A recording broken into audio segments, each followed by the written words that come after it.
Hey guys, this is Cody from Team Epidemic. I'm going to be showing you my Six Samurai profile today. It's pretty basic, but there's some spice in here that really steps it up, and I've seen the Zexal build going around and I really like it, but this one's just random and unexpected, and it's also kaiju proof, so that's pretty awesome in my opinion.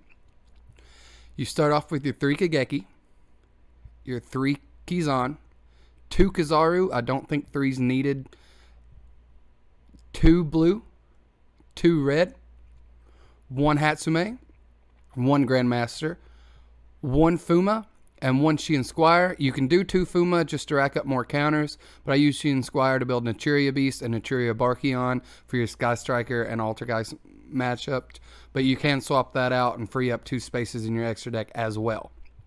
And then the Kaiju, Gamma Seal, which has built-in negates with the field spell that's also in here, and the field spell searches it out, so 1's plenty enough. And that just helps you summon it off Skull Dread, and it just helps you set up more negates to interrupt your opponent, and they literally pretty much don't get to play the game, so it's kind of the same thing as Rongo anymore.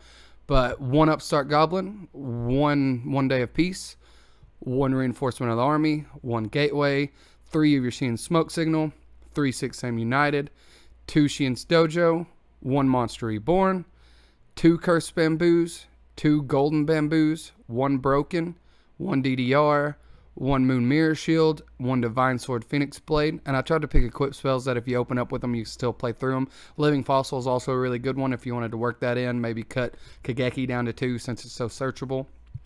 But other than that, that is the main build.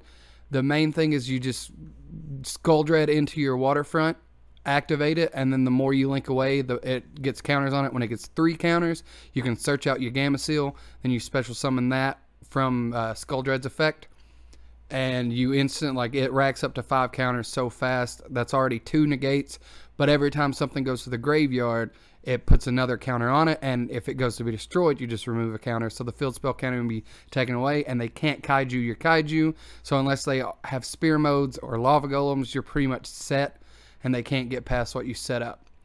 On to the extra deck. Of course, you have 2 Isolde.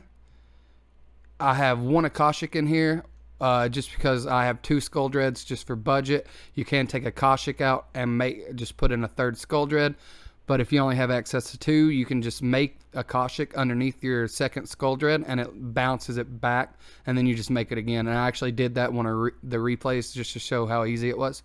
I have some Nightmare stuff like Phoenix and Unicorn just to get rid of any problems. Your 1 Summon Sorceress, I've never needed to make 2, and honestly I've hardly ever even make 1. It just helps sometimes when you get a tricky hand. The 2 Skull Dreads, a Boral Sword, if you go 2nd you can get this guy out no problem and just OTK like nobody's business. A Borreload, just because I believe it belongs in every deck except Draco's. And then the Boral Savage that just came out of the new set. And of course the Shiin Squire and your Nat Beast that I told you about. And that's pretty much it for the deck. I will show you in the replays how it works and kind of talk to you about it and what I've chosen to do with all the cards.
empty dreams you thought could